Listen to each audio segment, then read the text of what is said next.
పాకిస్తాన్ వెనక్కి తగ్గడం ప్రారంభం. జూలై నెల 11వ తేదీ నాడు పాకిస్తాన్ అంతర్జాతీయ ఒత్తిడి వల్ల వెనక్కి తగ్గడం ప్రారంభించింది. మార్కెట్ మరింత ర్యాలీ అయింది. నిఫ్టీ 1000 నుండి 1200 పాయింట్లకు, సెన్సెక్స్ 4000 నుండి 4300 పాయింట్లకు పెరిగాయి. ఇది 4% లాభం. ఈ రోజు ఐటీ మరియు ఫార్మా స్టాక్స్ 5% లాభపడ్డాయి. ఎందుకంటే యుద్ధ భయం తగ్గడంతో ఈ రంగాలపై నమ్మకం పెరిగింది. రక్షణ స్టాక్స్ మరోసారి 4% లాభపడ్డాయి. యుద్ధం ముగింపు. జూలై నెల 26వ తేదీ నాడు భారత్ అధికారికంగా విజయాన్ని ప్రకటించింది.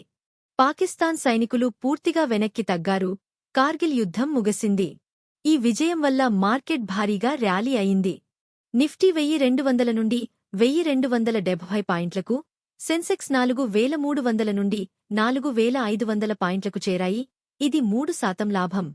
మొత్తంగా మే నెల నుండి జూలై నెల వరకు నిఫ్టీ 41%, సెన్సెక్స్ 38% ర్యాలీ అయింది.